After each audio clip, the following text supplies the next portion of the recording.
Let us read the prose from Unit 1, His First Flight. The lesson was written by Lion O'Flaherty. So, his first flight அப்படின்னா ஒரு பேர்டினுடைய very first பறந்த ஒரு experience. ஒரு bird very ஃபர்ஸ்டா முதல்ல அது எப்படி பறந்துச்சு, அதனோட எக்ஸ்பீரியன்ஸ் எப்படி இருந்துச்சு அப்படின்றது தான் இந்த லெசன். அதுல பேரண்ட்ஸ் எப்படி கேர் பண்ணிக்கிட்டாங்க அப்படின்றது தான். ஓகேவா? Let us read the lesson. The young seagull was alone on his ledge. His two brothers and his sister had already flown away the day before. He had been afraid to fly with them. Somehow, when he had taken a little run forward to the brink of the ledge and attempted to flap his wings, he became afraid. So, the young seagull, what does mean seagull? கடல் பறவைன்னு சொல்லுவோம் இல்லையா? That is seagull. ஓகேவா? ஒரு சின்ன seagull அது வந்து தனியா ஒரு லெட்ஜ் மீன்ஸ் நேரோ ஷெல்ஃப், கடல்ல இருக்கக்கூடிய பாறைகள் இருக்கும் இல்லையா, அது வந்து ஒரு செங்குத்தான ஒரு பாறை. அந்த பாறையில வந்து அது வசிச்சு வருது. ஓகேவா? அந்த இடத்துல பார்த்தோன்னா இந்த யங் சீகல் மட்டுமே தனியா இருக்கு. ஏன்னா his two brothers and sisters, அதனுடைய ரெண்டு பிரதர்ஸும் ஒரு சிஸ்டரும் had already flown away. Flown away is a past participle. Fly, flew, flown. அது ஆல்ரெடி 2 நாளைக்கு முன்னே பறந்து போயிடுச்சான். He had been afraid to fly with them. அவங்களோட சேர்ந்து இந்த பறவையும் பறக்கிறதுக்கு ரொம்ப பயப்படுச்சு. Afraid means ரொம்ப பயம். Somehow when he had taken a little run forward to the brink, ஒரு வழியா அது வந்து கொஞ்சம் முன்னோக்கி போதான். Brink means edge of the ledge. அதாவது brinkன்றது வந்து ஒரு மலை உச்சினோட edge, அதுதான் brink, விளிம்புன்னு சொல்லுவோம் இல்லையா, அதுதான். அந்த விளிம்பு கிட்ட போய் and attempted means tried to flap his wings, அதனோட சிறகுகளை விரிச்சு பறக்கிறதுக்கு ட்ரை பண்ணுது. அந்த சமயம் என்னாச்சா, he became afraid. அப்படி ட்ரை பண்ணும்போது அதுக்கு வந்து பயம் வந்துருச்சு. The great expanse of sea stretched down beneath and it was such a long way down, miles down. He felt certain that his wings would never support him, so he bent his head and ran away back to the little hole under the ledge where he slept at night. So இது என்ன பண்ணுதுன்னா, அந்த edge கிட்ட வந்து நின்றுட்டு பார்க்குது, பயந்துட்டு திரும்ப ஓடி போயிருது. மறுபடியும் வந்து என்ன பண்ணுதுன்னா, இந்த கிரேட் எக்ஸ்பான்ஸ் ஆஃப் சி, அது ஏன் பயந்துருச்சுன்னா அதனோட சிறகை எக்ஸ்பான்ஸ், அதனோட சிறகுகளை விரிச்சு அந்த சி கிட்ட வந்து எட்டி பார்க்குது. Stretch means put his hand down. அது வந்து கொஞ்சம் எட்டி முன்னோக்கி வந்து கீழே பார்க்கும்போது, பெனித் மீன்ஸ் அண்டர், கீழே அந்த சி லெவலில் பார்க்கும்போது அந்த பறவைக்கு வந்து அந்த மலை உச்சியிலேருந்து சி பார்க்குறப்ப ரொம்ப மைல்ஸாகவே ரொம்ப தூரம் கீழே இருக்கிற மாதிரி தெரியும் இல்லையா. ஸோ அதை பார்த்தோன்னே அதுக்கு கொஞ்சம் பயம் வந்துருச்சு. பயம் வந்து என்ன நினைக்குதான், அதனுடைய விங்ஸ், அதனுடைய இறகுகள் வந்து அதுக்கு சப்போர்ட் பண்ணாது அப்படின்னு நினச்சிட்டு என்ன பண்ணுது, தலையை குனிஞ்சிட்டு பின்னோக்கி ஓடி போயிடுதான். ஓடி போய் அது ஒரு ஹோல்ஸில், அந்த பாறையில் இருக்கக்கூடிய ஒரு ஹோல்குள்ளே போய் ஒளிஞ்சு பேசாம அன்னைக்கு night where he slept at night, அந்த நைட் வந்து அது அங்கேயே படுத்து தூங்கிடுது. Even when each of his brothers and his little sister, whose wings were far shorter than his own, ran to the brink, flapped their wings and flew away, he failed to muster up courage to take that plunge which appeared to him so desperate. His father and mother had come around, calling to him, shrilly scolding him, threatening to let him starve on his ledge unless he flew away. But for the life of him, he could not move. So even when each of his brothers, அவங்களுடைய பிரதர்ஸும் சிஸ்டரும் பார்த்தோம்னா அதுங்களுடைய இறகுகள் வந்து பார்த்தீங்கன்னா இதை விட, இந்த சீகளை விட ரொம்ப சின்னது தான். இருந்தாலும் அவங்க என்ன பண்ணாங்க, ran to the brink, அதாவது அந்த எட்ஜ் கிட்ட ஓடி போய் flapped their wings, அதனோட சிறகுல வந்து விரிச்சு டக்குன்னு அது பறந்து போயிடுச்சான். But this seagull failed to musterனா gather up courage, அது வந்து இதுக்கு வந்து அந்த தைரியத்தை வரவழைக்க முடியல. To take that plunge which appeared to him so desperate means hopeless, அது வந்து மற்ற பறவைங்களை மாதிரி தைரியத்தை தனக்குள்ள ஏற்படுத்திக்க தவறினதுனால அது வந்து முயற்சி கைவிட்டுது. His father and mother had come around calling to him shrilly, அதனோட அம்மா அப்பா வந்து அவங்களுடைய பாஷையில், shrilly means வாய்ஸ், ஓகேவா, வந்து கத்தி கூப்பிடுறாங்க. தென் த்ரெட்டனிங், அது உங்களுக்கு வந்து பயமுறுத்துறாங்க அந்த பேர்டுக்கு. அதாவது to let him starve on a sledge. இங்க இருக்கிற வரைக்கும் உன்னைய பட்னியோட தான் இருந்துடணும், பசியிலே நீங்க இருந்து கிடக்க வேண்டியதான், நாங்க வந்து கண்டுக்க மாட்டோம் அப்படின்னு சொல்லிட்டு பயமுறுத்துறாங்க. But for the life of him he could not move. ஆனா அது தன்னுடைய எங்க நம்ம கீழே விழுந்து இறந்துருவோமோ அப்படின்ற பயத்திலேயே அந்த கிளிப் விட்டு நகரவே மாட்டேங்குது அந்த bird. That was 24 hours ago. Since then, nobody had come near him. The day before, all day long, he had watched his parents flying about with his brothers and sister, perfecting them in art of flight, teaching them how to skim the waves and how to dive for fish. So, அன்னைக்கு ஃபுல்லாக முதல் நாள் night போய் அங்கே தூங்கிடுச்சு. அடுத்த நாள் ஃபுல்லாக 24 hours என்ன பண்ணாங்கன்னா அவங்களோட பேரண்ட்ஸோ பிரதர்ஸோ சிஸ்டர்ஸோ இந்த பேர்டு கிட்டே வரலையாம். ஸோ இந்த பேர்டு இந்த சீகல் வந்து அவங்கள வாட்ச் பண்ணிட்டு இருக்காங்க. பேரண்ட்ஸ் வந்து மற்ற சிஸ்டரோட பிரதரோடையும் மேலே பறந்துக்கிட்டே இருக்காங்க.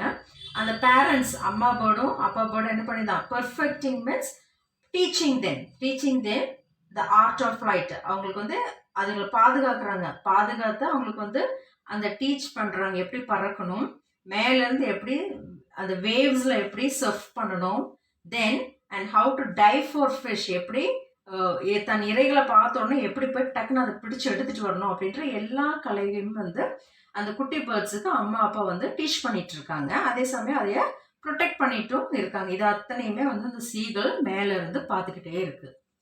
He had in fact seen his older brother catch his first herring and devour it standing on a rock, while his parents circled around raising a proud cackle, and all the morning the whole family had walked about on the big plateau midway down the opposite cliff, laughing at his cowardice.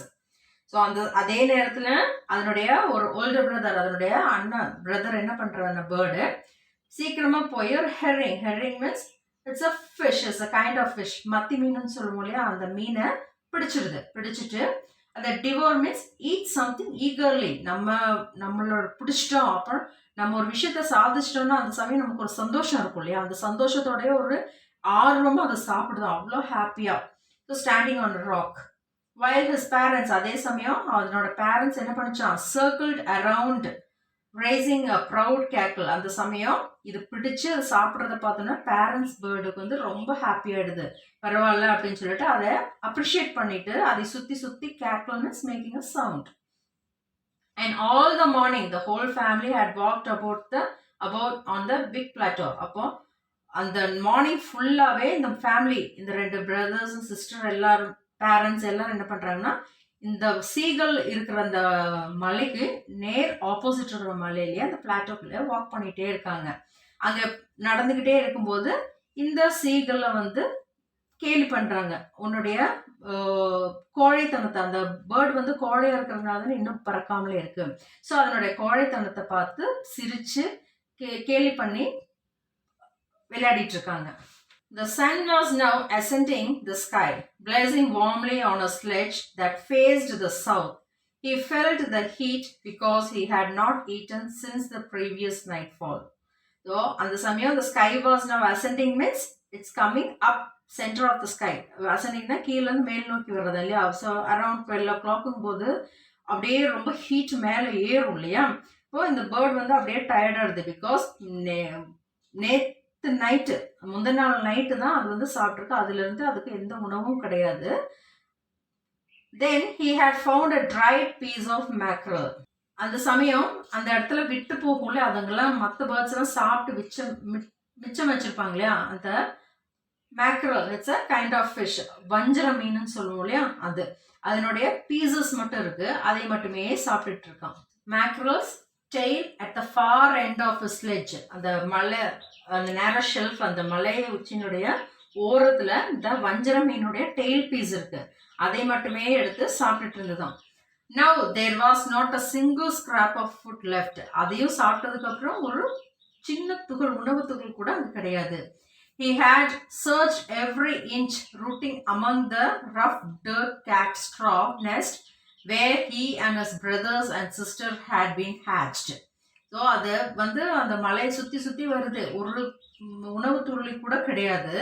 So அந்த tried பீஸில் பார்த்தோம்னா இந்த bird முட்டையிலேருந்து குஞ்சு விரிச்சிருக்கும் இல்லையா, அந்த முட்டை ஓடுகள் மட்டும்தான் அங்கே இருந்திருக்கான். அந்த பிரதர்ஸ் சிஸ்டர்ஸ் அந்த 4 பறவைங்களுடைய அந்த முட்டை ஓடுகள் மட்டும்தான்.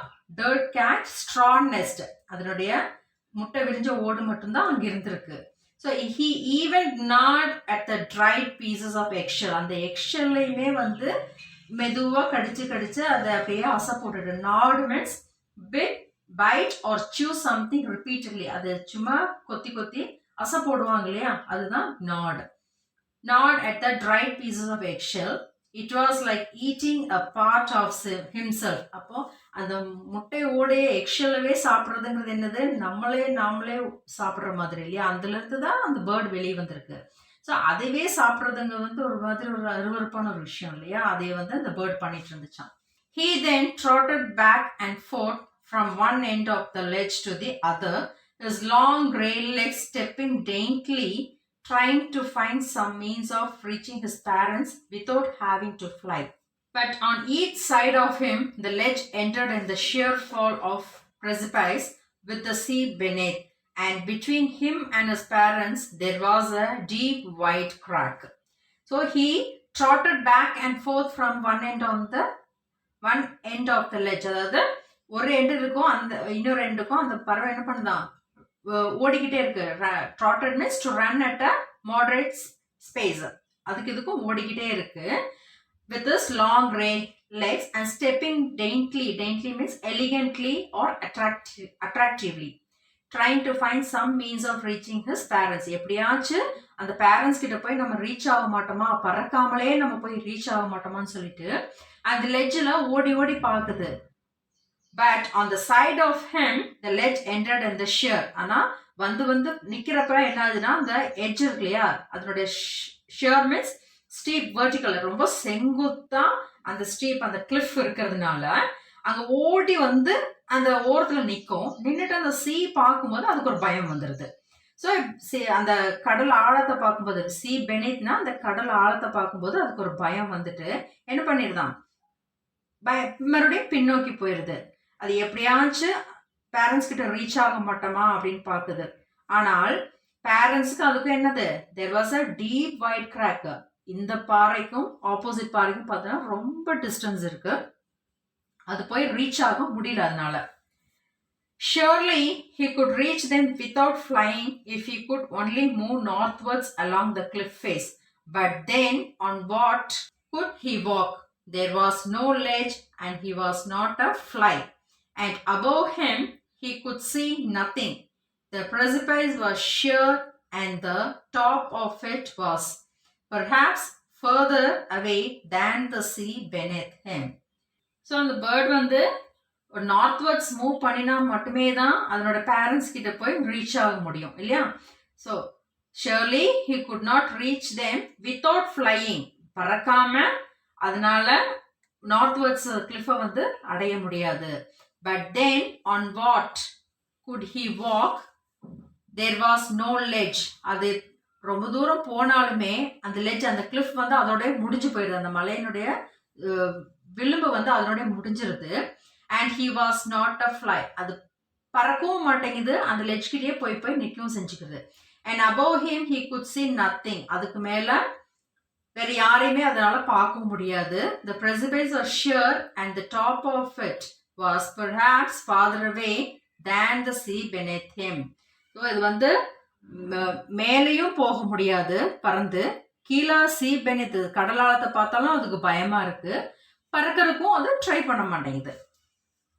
He stepped slowly out to the brink of the ledge and standing on one leg with the other leg hidden under his wing, he closed one eye, then the other, and pretended to be falling asleep. Still they took no notice of him. He saw his 2 brothers and his sister lying on the plateau dozing with their heads sunk into their necks. His father was preening the feathers on his white back. Only his mother was looking at him. So the bird என்ன பண்ணுது, he stepped slowly out to the brink of the ledge. மெதுவா அடி எடுத்து வச்சு அந்த ledge, அந்த shelf, நேரோ ஷெல்ஃபுக்கு எட்ஜில் போய் நின்றுட்டு ஒரு காலை தூக்கி அதனுடைய விங்ஸ்குள்ளே வச்சுக்கிட்டு ஒற்றை காலில் நிற்கும் இல்லையா, அந்த மாதிரி நின்றுட்டு அதனோட கண்களை வந்து மூடிக்குது. அது வந்து தூங்குற மாதிரி அந்த அம்மா பேர்டுக்கு முன்னாடி நடிக்குது. Still they took no notice. அவங்க வந்து அதை கண்டுக்காமலே நின்றுட்டாங்க. அது வர்றதும் அந்த காலத்துக்கு ஒத்த காலை நின்றுட்டு கண்களை மூடி தூங்குறது எல்லாம் நோட்டீஸ் பண்ணிட்டு கண்டும் காணாத மாதிரி இருந்துட்டாங்க.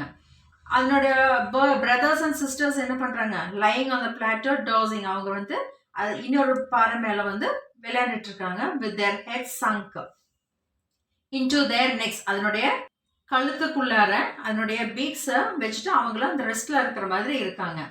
அப்பா பேர்டு மட்டும் என்ன பண்ணிதுன்னா preening means cleaning the feathers with beak. அதனுடைய ஃபெதர்ஸ் எல்லாம் வச்சு அதனுடைய மூக்கால அழகுன்னு சொல்லுவோம் இல்லையா, அதனுடைய பீக்ஸால கிளீன் பண்ணிட்டு இருக்காங்க. இவங்க எல்லாரும் அவங்களோட வேலையை பார்த்துட்டு இருக்காங்க. Only his mother was looking at him. அதனோட அம்மா பேர்டு மட்டும்தான் இந்த பேர்டவே கவனிச்சுட்டு இருக்கு, அது என்ன பண்ணிட்டு இருக்கு அப்படின்னு சொல்லிட்டு. She was standing on a little high hump on the plateau, her wide breast thrust forward now and again. She tore at a piece of fish and lay at her feet, and then scraped each side of her beak of the rock on the rock.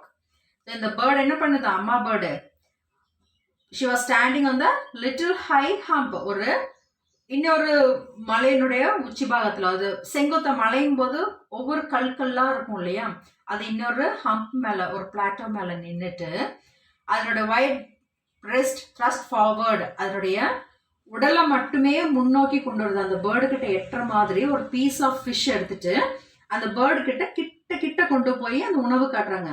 ஏன்னா அந்த பேர்டும் try பண்ணும் இல்லையா, அம்மா bird கிட்ட இருந்து உணவு வாங்குறதுக்காக try பண்ணும் இல்லையா, அதனால அதனோட ஃபீட்ல அந்த உணவை வச்சுட்டு பீஸ் ஆஃப் ஃபிஷ்ஷை அதனுடைய கால்களில் வச்சுட்டு மெல்ல மெல்ல அந்த பேர்டு கிட்ட கொண்டு வர்றாங்க. The sight of the food maddened him. How he loved to tear food and weigh, scraping his beak now and again to wet it. He uttered a low cackle. His mother cackled too and looked at him.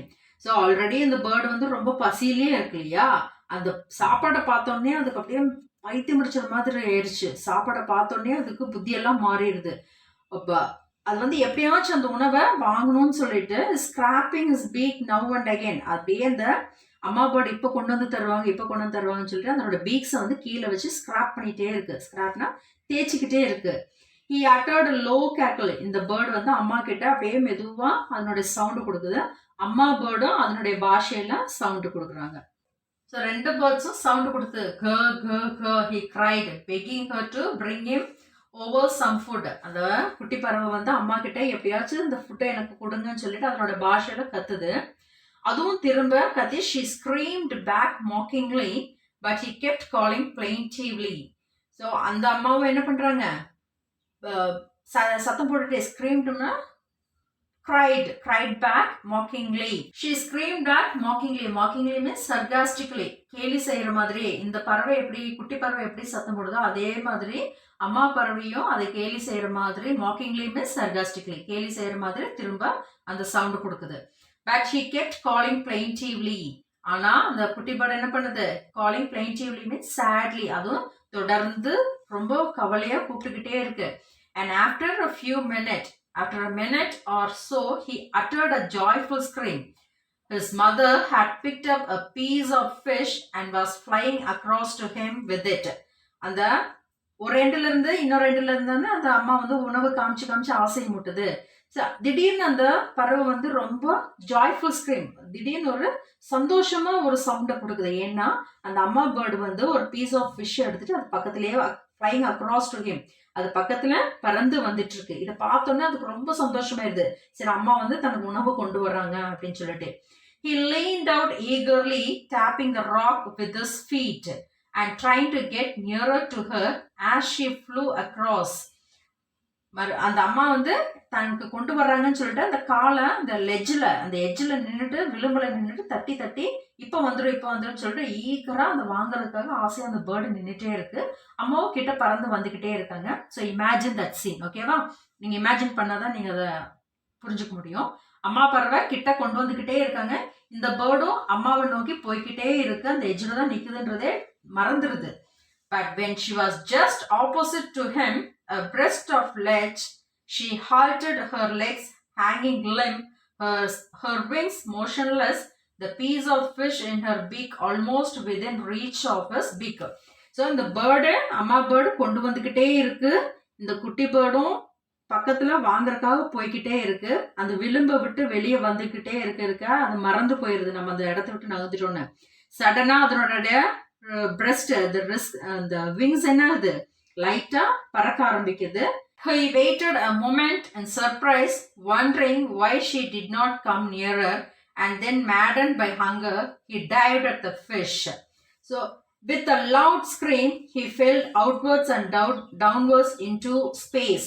His mother had swooped upwards. As he passed beneath her, he heard a swish of her wings. So அந்த பேர்டுக்கு வந்து ஒரு மாதிரி wondering, அதாவது she was wondering, ஏன் இந்த மாதிரி அம்மா பக்கத்தில் வரமாட்டேங்கிறாங்க, she did not come nearer, வர்றாங்க போகிறாங்க, ஏன் பக்கத்துல இருந்து கொடுக்க மாட்டேங்கிறாங்க அப்படின்னு சொல்லிட்டு அது பசியில் அதுக்கு பைத்தியம் பிடிக்குது. அப்படியே வர வர என்னாச்சு, he dived at the fish, அந்த உணவு பிடிக்கிறதுக்காக ஒரு certain ஸ்டேஜ் வரும்போது dived உள்ள பறந்து பிடிக்க போகுது. பிடிக்கும்போது with a loud noise என்னாச்சு, பயங்கரமான ஒரு sound. he fell outwards and downwards into space, அது வந்து கீழே விழ போகுது, கீழேயும் மேலேயும் அப்படியே விழுந்து பறக்க ஆரம்பிக்குது. his mother had swooped upwards. his mother had swooped upwards. swoop means to move very quickly and easily through air. அந்த அம்மா வந்து சீக்கிரமா அதனுடைய மேல தூக்கி விடுது அந்த ஏர்ல.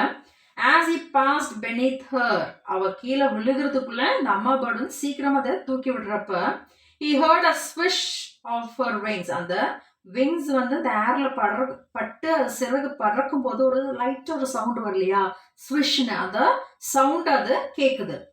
then a monstrous terror seized him and his heart stood still. திடீர்னு ஒரு பூதாகரம் மாதிரி ஒரு எஃபெக்ட் கொடுக்குது, அதனோட ஹார்ட் வந்து அப்படியே அடைச்சு ஹார்ட்டே நிக்கிற அளவுக்கு அதுக்கு ஒரு பயம் வந்துருது. he could hear nothing, but it only lasted a moment. The next moment he felt his wings spread outwards, the wind rushed against his breast feathers and then under his stomach and against his wings. இப்போ வந்து அது எப்படி அது பறக்க ஆரம்பிச்சது அப்படின்ற ஒரு மொமெண்ட்டை தான் இங்கே அழகாக டிஸ்கிரைப் பண்ணி சொல்கிறாங்க. அம்மா பேர்டு வந்து கீழே விழ வர்ற பேர்டு வந்து டக்குன்னு தூக்கி பிடிக்குது, அந்த நேரம் பார்த்து நல்ல ஒரு ஸ்ட்ராங் ஏர் பாஸ் ஆகுது, அதனோட மெலிசான உடம்புல இருந்து அந்த விங்ஸ் மெல்ல சிறகுகள் விரைஞ்சு அந்த மொமெண்ட்லேயே அந்த பேர்டு வந்து பறக்க ஆரம்பிக்குது. அந்த சமயம் அதனுடைய ஹார்ட் எல்லாம் நின்று போகிற அளவுக்கு அதுக்கு ஒரு பயம் எல்லாம் ஏற்படுது. ஓகேவா? So somehow he started flying. He could feel the tips of his wings cutting through the air. அந்த சமயம் காத்தையே வந்து கட் பண்ணி போற அளவுக்கு அந்த விங்ஸ் சிறகடிச்சு பறக்கிறத வந்து அந்த பேர்டு வந்து ஃபீல் பண்ணுது. He was not falling headlong now. He was soaring gradually downwards and outwards. So இப்போ வந்து அதுக்கு தலை கீழே விழுற மாதிரி ஃபீலிங்ஸ் எல்லாம் கிடையாது. He was soaring means he was flying gradually, slowly. He was flying slowly downwards and outwards. கீழ் நோக்கியும் மேல் நோக்கியும் அது அழகாக பறக்க ஆரம்பிக்குது. He was no longer afraid. இந்த செகண்ட்ல இருந்து அதுக்கு வந்து பயம் எல்லாம் விட்டு போயிருது. He just felt a bit dizzy. Then he flapped his wings once and he soared upwards. அப்போ அது ஆல்ரெடி பசியில் இருக்கு இல்லையா, ஸோ இப்போ வந்து அதுக்கு லைட்டாக கீழே மயக்கம் வர்ற மாதிரி ஆகுது. felt bit dizzy, மயக்கம் வர்ற மாதிரி ஆகுது. அந்த சமயம் கீழே விழ மயக்கம் வர்ற மாதிரி ஆகும்போது என்ன பண்ணுது, he flapped his wings, அதோட விங்ஸை நல்லா பறக்க விட்ட உடனே he soared upwards, டக்குன்னு இது மேல் நோக்கி பறக்க ஆரம்பிக்குது. He uttered a delightful scream. delightனா joyful, அப்பவே அதுக்கு சந்தோஷம் ஆயிடுச்சு, ஓகே நம்ம பறக்க முடியும், அதுக்குள்ளேயே ஒரு கான்ஃபிடென்ட் வந்திருக்கு இல்லையா. He soared higher, நல்ல மேல் நோக்கி பறக்க ஆரம்பிக்குது, flight higher. He raised his breast and banked against the wind. நல்லா தன் உடலை தூக்கி எவ்வளோ ஹைட்டை பறக்க முடியுமோ அவ்வளோ தூரமாக பறந்து அது சவுண்ட் விடுது, கன்னு அதனுடைய சவுண்ட் விடுது. His mother swooped past him. அந்த அம்மாவும் வந்து அதிலே கைட் பண்ணிக்கிறாங்க. Her wings making a loud noise, He answered her with another scream. Then his father flew over him screaming. Then he saw his two brothers and sister flying around him, soaring and diving. இது பறக்க ஆரம்பிக்கும் போதே அம்மா bird அப்படியே guide பண்ண வராங்க. கூடவே அப்பாவும் அதனுடைய பிரதர்ஸ் சிஸ்டர்ஸ் எல்லாரும் சவுண்ட் விட்டு ரொம்ப சந்தோஷத்தை வெளிப்படுத்தி அதனுடைய சுத்தி சுத்தி பறக்க வர்றாங்க. அவங்களும் சேர்ந்து எல்லாருமே சேர்ந்து என்ன பண்றாங்க, பறந்து கீழேயும் டைவ் பண்றாங்க. Then he completely forgot that he had not always been able to fly and commenced to dive and soar, shrieking shrilly. So இந்த நேரம் இந்த க்ஷணத்துல இருந்து அதுக்கு என்னாச்சு, நம்மளால பறக்க முடியாதுன்ற எண்ணத்தையும் மறந்து ஆட்டோமேட்டிக்கா அந்த பேர்டுடைய ஹேபிட்ஸ் அது கூட வந்துருது. He was near the sea now, flying straight over it, facing out over the ocean. He saw a vast green sea beneath him, with little ridges moving over it. He turned his beak sideways and crowed amusedly. His parents and his brothers and sister had landed on his green floor in front of him. They were beckoning to him, calling shrilly. He dropped his legs to stand on the green sea. His legs sank into it. He screamed with fright and attempted to rise again, flapping his wings, but he was tired and weak with hunger, and he could not rise, exhausted by the strange exercise. His feet sank into the green sea, and then his belly touched it, and he sank no further. So இப்போ வந்து நல்லா பறக்க ஆரம்பிச்சிருச்சு இல்லையா. இப்போ வந்து அந்த C வேவ்ஸ்ல எப்படி உட்காரணும் அப்படின்றத சொல்லி கொடுக்குறாங்க. So he was near the sea now. இப்போ அந்த வந்து அவங்க கடல் அலைகளுக்கு பக்கத்தில் வந்துருச்சு இந்த பேர்டு எல்லாமே. Flying straight over, facing out over the ocean. நல்ல நடு சமுத்திரத்துல வந்து நிக்கிறாங்க. He saw a vast green sea beneath him. அகலமான ஒரு பெரிய கடல் பரப்பை அது பார்த்தோடனே அதுக்கு லைட்டா கொஞ்சம் பயம் வந்துருது. So if he turned his beak sideways and crowed amusedly. ரொம்ப கவலையா வந்து சத்தத்தை கொடுக்குது. His parents and his brother and sister had landed on his green floor. அது என்ன பண்ணுது, எல்லாருமே வந்து அந்த சி ஓஷன் மேற்பரப்புல வந்து நிக்கிறாங்க. They were beckoning to him. அவங்க எல்லாரும் சேர்ந்து, beckoning means calling him shrilly. He dropped his legs. அது வந்து மெல்ல அந்த கடல் தண்ணியில காலை விடுது. ஆனா அதுக்கு பயம், எங்க நம்ம மூழ்கிடுவோமோ அப்படின்னு சொல்லிட்டு. But his legs sank into it. He screamed with fright and attempted to rise again. அந்த கால் உள்ள போகும்போது எங்க நம்ம மூழ்கிடுவோமோ, sank means மூழ்கிடுவோமோன்ற பயத்துல மறுபடியும் அது வந்து சத்தம் கொடுக்குது. And trying again and again. மறுபடியும் அது உள்ள காலை வச்சு சிறகுகளை விரிச்சு அதை ட்ரை பண்ணுது, எங்க நம்ம மூழ்கிடுவோம்னு. பட் வென் அதுவும் இல்லாம அதுக்கு வந்து பசியில டயர்டாகவும் வேற இருக்கு. And almost it was tired. Exhausted means tired by the strange exercise. இந்த எக்ஸசைஸ் பண்ணி அதுக்கு ரொம்ப டயர்டும் ஆயிருது. But once his feet sank into the green sea and then his belly touched it, he sank no further. அந்த காலை உள்ள விட்டு அந்த தண்ணியில அதனோட பெஸ்ட், அதனோட உடம்பு பாகம் வந்து பட்ட உடனே அது மூழ்கிறது வந்து நின்றுச்சு. கால் வந்து சர்டன் ஸ்டேஜ் தான் தண்ணிக்குள்ள போகும். அது உடம்பு தண்ணியில படும்போது அதனால மிதக்க ஆரம்பிச்சிடுது. He was floating on it and around him his family was screaming, praising him, and their beaks were offering him scraps of dogfish. So once அதனோட உடம்பு வந்து ஃப்ளோட் ஆக மிதக்க ஆரம்பிச்சோடனே அதனுடைய எல்லா பயமும் இப்போ போயிடுச்சு. He can fly, he can dive, he can float on water. So family was screaming, shouting with praising him. அந்த பாராட்டுறாங்க, ஃபேமிலி மொத்த ஃபேமிலி வந்து praising பாராட்டுறாங்க இந்த பேர்டை. பாராட்டிட்டு என்ன பண்றாங்க, they gave him a dogfish. டாக்ஃபிஷ்னுடைய ஒரு பாகத்தை வந்து அந்த பேர்டுக்கு கொடுக்குறாங்க. He had made his first flight. அந்த செகண்ட்ல இருந்து அதனுடைய வெரி ஃபர்ஸ்ட் பறக்கும் அனுபவம் வந்து ரொம்ப சக்சஸ்ஃபுல்லா முடிவடையுது. ஓகேவா? Let us see about the author.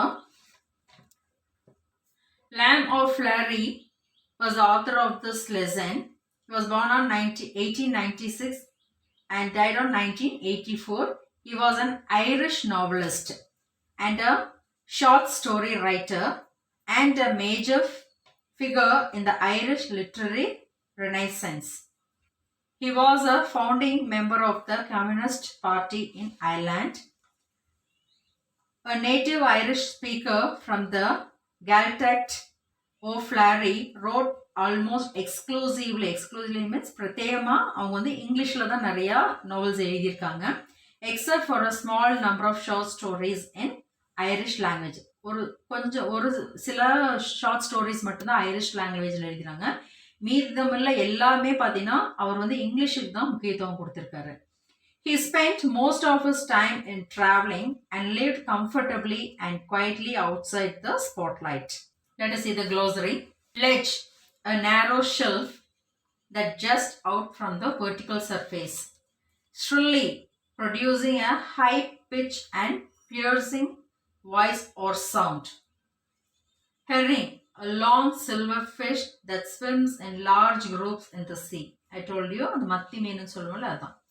Devour, to eat something eagerly and in large amounts so that nothing is left. Cackle, a sharp broken noise or cry of a hen, goose or seagull. Mackerel, a fish with a strong taste often used as food. Vanjara meen entrudha. Gnaw, to bite or chew something repeatedly. Trot, to run at a moderate pace with short steps. Precipice, a very steep side of a cliff or a mountain. Whet, to sharpen. Preening, cleaning feathers with beak. Plaintively, sadly, or calling in a sad way. Swoop, to move very quickly and easily through the air. Beckoning, making a gesture with the hand or head to encourage someone to approach or follow. I hope you all enjoyed the story.